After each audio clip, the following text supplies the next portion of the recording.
Hello, welcome to my YouTube channel pharma classes. हम पढ़ रहे हैं फार्मा मार्केटिंग मैनेजमेंट, जिसका हमने module 2 that is product decision start किया हुआ है। हमने अपनी पिछली वीडियो में कवर किया था topic that is product packaging and labelling, जिसकी वीडियो आपको डिस्क्रिप्शन बॉक्स में मिल जाएगी। आप उसे वहाँ से जाके चेक कर सकते हैं।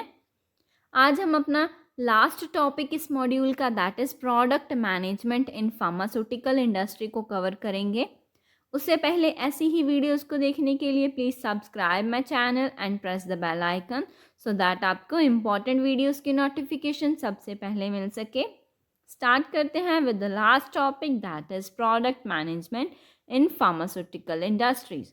अब कैसे फार्मास्यूटिकल इंडस्ट्री में वो प्रोडक्ट फॉर्म होता है, ठीक है, कैसे उसकी प्लानिंग होती है, कौन सी स्ट्रैटेजीज़ यूज़ की जाती हैं प्रोडक्ट को डिज़ाइन करने में, प्लान करने में, उसकी प्रोडक्शन में, ये सारे स्टेप्स जो हैं एक फार्मास्यूटिकल इंडस्ट्री में कौन हैंडल करता है?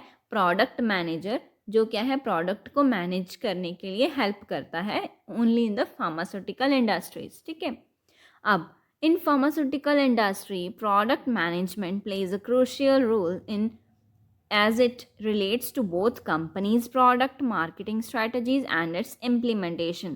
अब क्या है कि प्रोडक्ट मैनेजमेंट जो है एक इम्पॉर्टेंट रोल प्ले करता है हमारे लिए इन फार्मास्यूटिकल इंडस्ट्रीज़ में। क्योंकि ये क्या है कि कंपनी को हेल्प करता है कि हम कौन सी मार्केटिंग स्ट्रेटजीज़ को प्लान कर सकते हैं एंड कैसे उसे इम्प्लीमेंट कर सकते हैं। ये हेल्प करता है हमें कैसे प्रोडक्ट को डिज़ाइन करना है, कैसे हमने प्लान करना है। इन सारी स्ट्रैटेजीज़ को फॉर्म करने के लिए हमारे पास प्रोडक्ट मैनेजमेंट होनी ज़रूरी होती है। ठीक है, अब product management is defined as the vertical that manage all the marketing exercise that products pre-launch stage to the launch campaign of the product to the post-launch marketing। each and everything जो भी हमारे पास है, pre launch stage है, हमने पहले idea create करना है, new product decisions लेने हैं हमने। ठीक है, देन क्या है कि प्लानिंग करनी है, डिज़ाइनिंग करनी है, उसकी मार्केटिंग रिसर्च करनी है, देन लॉन्च स्टेज आ जाएगी, उस पर कौन सी मार्केटिंग स्ट्रेटजीज़ यूज़ करनी है हमने, देन एडवर्टाइजमेंट कैसे करनी है अपने प्रोडक्ट की, प्रमोशन कैसे करनी है अपने प्रोडक्ट की, ये हमारे पास लॉन्च में आ जाएगा। एंड पोस्ट लॉन्च मार्केटिंग में कौन सी मार्केटिंग स्ट्रेटजीज़ यूज़ करनी है हमने, कौन से जो फेज़ है लाइफ साइकिल प्रोडक्ट का उसमें कौन सी स्ट्रेटजी किस फेज़ में यूज़ करनी है हमने, कस्टमर का फीडबैक लेना है। ये सारी जो स्टेप्स हैं हमारे पास प्रोडक्ट मैनेजमेंट में इन्वॉल्व होते हैं। जो क्या है कि प्रोडक्ट मैनेजर जो होता है उस ये सारे स्टेप्स को जो है मैनेज करके रखता है। ठीक है, it involves management of development, marketing and life cycle of pharmaceutical products.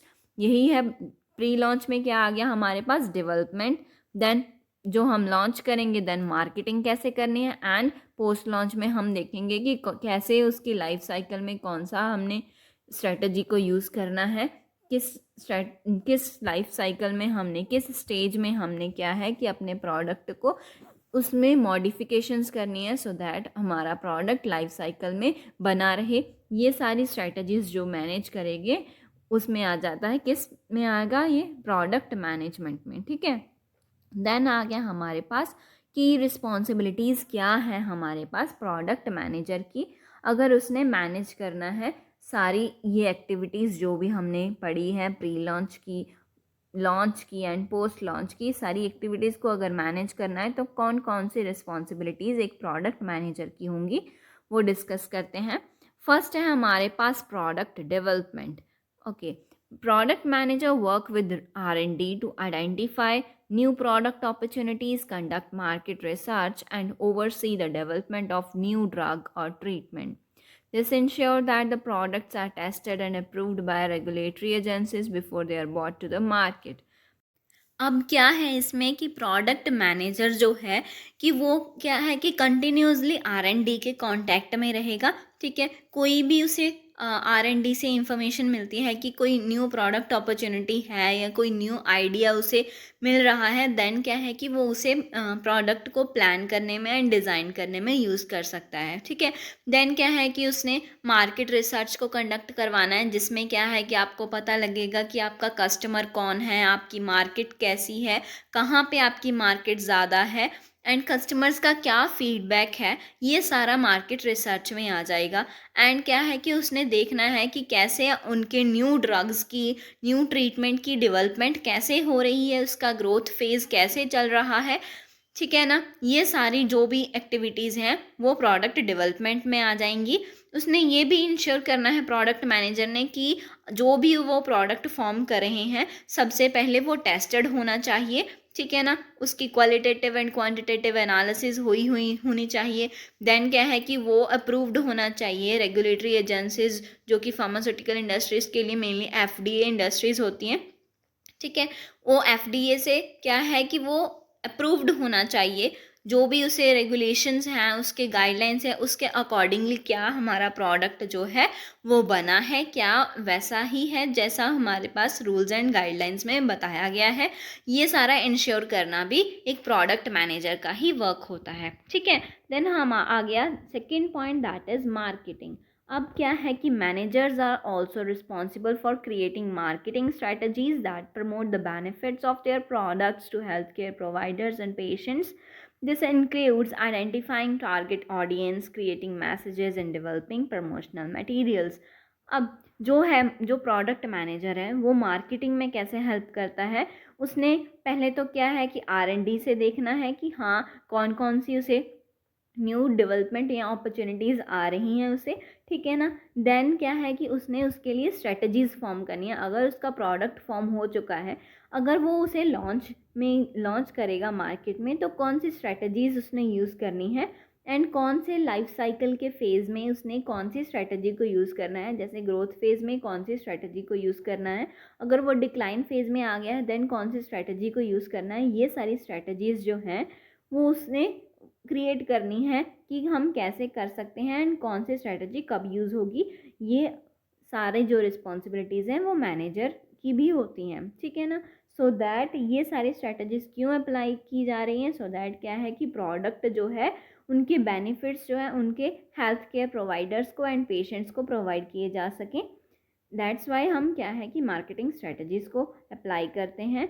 इस मार्केटिंग स्ट्रेटजी से क्या हेल्प होती है हमें, इसमें क्या है कि हमने अपनी टारगेट ऑडियंस को पता करना है, हमने कि कौन है हमारी टारगेट ऑडियंस एंड कहाँ पे है, ठीक है ना।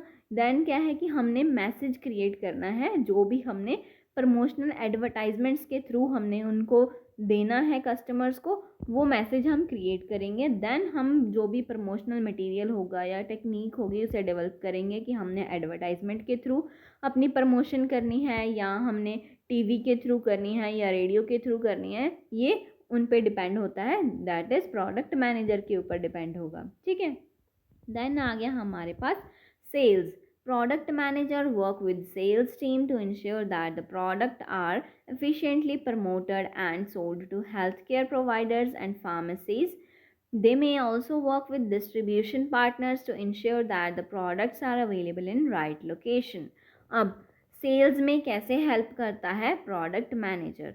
अब वो क्या है कि सेल्स टीम के साथ वर्क करेगा सो दैट क्या है कि वो इंश्योर कर सके कि उसका प्रोडक्ट जो है मार्केट में अच्छे से पहुंच रहा है, राइट लोकेशन पे जा रहा है, जहां पे उसके कस्टमर्स हैं क्या वहां पे वो प्रोडक्ट पहुंच भी रहा है या नहीं पहुंच रहा, ठीक है ना। जो उसको प्रमोशनल एक्टिविटीज़ की रिक्वायरमेंट है, ठीक है, जैसे हमारे पास रिटेल स्टोर में वो प्रोडक्ट प्रेजेंट है बट क्या है कि हमारे पास अगर हम प्रमोशन नहीं करेंगे तो कस्टमर के पास वो इन्फॉर्मेशन नहीं जाएगी कि वो प्रोडक्ट अवेलेबल है, ठीक है ना। दैट्स वाई क्या है कि हमने उसमें प्रमोशंस भी करनी है जो रिक्वायर्ड होंगी एंड क्या है कि इंश्योर करना है कि वो अच्छे से हमारा प्रोडक्ट जो है हमारे कस्टमर्स को, हमारे हेल्थ केयर प्रोवाइडर्स को एंड फार्मेसीज को सोल्ड हो रहा है या नहीं हो रहा, ठीक है। वो क्या है डिस्ट्रीब्यूशन पार्टनर्स जो होंगे हमारे, जैसे रिटेलर्स, होलसेलर्स, ठीक है ना, MRs जो होते हैं मेडिकल रिप्रेजेंटेटिव, उनके साथ जो है साथ वर्क करता है उनके, सो दैट क्या है कि वो इंश्योर कर सके कि जहाँ तक हमारा प्रोडक्ट पहुँचना है कि वहाँ तक हमारा प्रोडक्ट जो है पहुँच रहा है। ठीक है, ये हो गया हमारा सेल्स में। देन आ गया हमारे पास life cycle management. They are responsible for monitoring the performance of their products and making decisions about when to invest in additional research, when to expand the product market, or when to phase out a product that is no longer profitable. अब क्या है कि हमारे पास कि life cycle जो है हमारा, उसमें कैसे वो प्रोडक्ट मैनेजर रोल प्ले करता है। ठीक है ना, उसने क्या करना है अभी कि उसने जो है मॉनिटर करना है जो भी उसके पास उसका प्रोडक्ट है, उसकी जो लाइफ साइकिल है, उसके कैसा फेज़ में वो उसका प्रोडक्ट है, कौन से फेज़ में उसका प्रोडक्ट है, क्या वो इंट्रोडक्शन फेज़ में है, क्या वो ग्रोथ फेज़ में है, या मैच्योरिटी फेज़ में है और डिक्लाइन फेज़ में है उसका प्रोडक्ट। पहले तो वो मॉनिटर करेगा एंड उसकी परफॉर्मेंस चेक करेगा कि अगर वो इंट्रोडक्शन फेज़ में है, क्या उसकी performance according to introduction phase है या नहीं है। ठीक है, ये उसने परफॉर्मेंस को मॉनिटर भी करना है। देन क्या है कि उसने डिसीजंस मेंटेन करने हैं कि हाँ कि किस फेज़ में जाके मुझे एडिशनल इन्वेस्टमेंट की ज़रूरत है। ठीक है ना, कहाँ पे मैंने इन्वेस्ट करना है रिसर्च में, कहाँ पे मुझे क्या है कि उस प्रोडक्ट में मॉडिफिकेशंस की ज़रूरत है, कहाँ पे क्या है कि उसने एक्सपैंड करना है अपने प्रोडक्ट की मार्केट को, एंड कहाँ पे क्या है कि जब क्या है कि उसका प्रोडक्ट डिक्लाइन स्टेट में चला गया है। ठीक है ना, देन क्या है कि अगर वो मॉडिफिकेशन से उसका प्रोडक्ट जो है वो मैच्योरिटी स्टेज में नहीं जा रहा, देन क्या है कि अगर वो प्रॉफिट नहीं दे रहा उसे कंपनी को, ठीक है ना, देन क्या है कि उसने उस प्रोडक्ट को फेज आउट भी कर देना है, उसे अपने मार्केट से बाहर भी निकाल देना है। ठीक है, ये हो गया हमारे पास लाइफ साइकिल मैनेजमेंट में। देन है हमारे पास रेगुलेटरी कंप्लायंस। अब क्या है इसमें, product managers ensure that their products comply with their regulatory requirements set by the organizations such as FDA. They must stay up to date on changes in regulations and ensure that their product meet all necessary safety and efficacy standards. अब क्या है इसमें कि जो product manager है उसे up to date रहना होगा। ठीक है ना, कौन सी रूल्स एंड रेगुलेशंस चेंज हुई हैं, सो दैट क्या है कि उसका प्रोडक्ट जो है वो क्वालिटी प्रोडक्ट फॉर्म हो। अगर क्या है कि वो टेस्टिंग करता है, ठीक है ना, जो हमारे पास क्वालिटेटिव क्वांटिटेटिव एनालिसिस होंगी या एफडीए के अकॉर्डिंग जो है हमारे पास clinical and non clinical research आ जाएगी, उसके अकॉर्डिंग जो है कौन सी गाइडलाइंस हैं जो क्या है हमारे पास अपडेटेड हुई हैं, सो दैट क्या है कि हमारे पास जो हमारा ड्रग है, जो हमारी मेडिसिन है, वो सेफ़ रहे, उसकी एफिकेसी हो, वो सेफ्टी एंड एफिकेसी स्टैंडर्ड्स को मेंटेन करके रखे। ठीक है, उसने उसका मेन मोटिव होगा कि जो उसका प्रोडक्ट फॉर्म हो चुका है वो हर टाइम जो है कंप्लायंस करे with the FDA rules and regulations. ठीक है, देन क्या है कि अगर उसने कोई न्यू प्रोडक्ट फॉर्म करना है, क्या अब चेंजेस आई हैं हमारी एफडीए की गाइडलाइंस में, क्या चेंजेस आई हैं हमारी एफडीए के रूल्स में, उसके अकॉर्डिंगली हमारा प्रोडक्ट हो। ठीक है, सो दैट हमारा प्रोडक्ट जो है वो रिजेक्ट ना हो जाए। ठीक है, ये जो भी रिस्पॉन्सिबिलिटीज़ हैं वो प्रोडक्ट मैनेजर को जो है निभानी होंगी, सो दैट क्या है कि प्रोडक्ट क्या है प्रॉपरली मैनेज हो पाए इन द फार्मास्यूटिकल इंडस्ट्रीज़। ये हो गया हमारे पास product management in pharmaceutical industries. इससे ही हमारा मॉड्यूल 2 जो है फिनिश होता है। हम अपनी नेक्स्ट वीडियो में अपना मॉड्यूल 3 स्टार्ट करेंगे।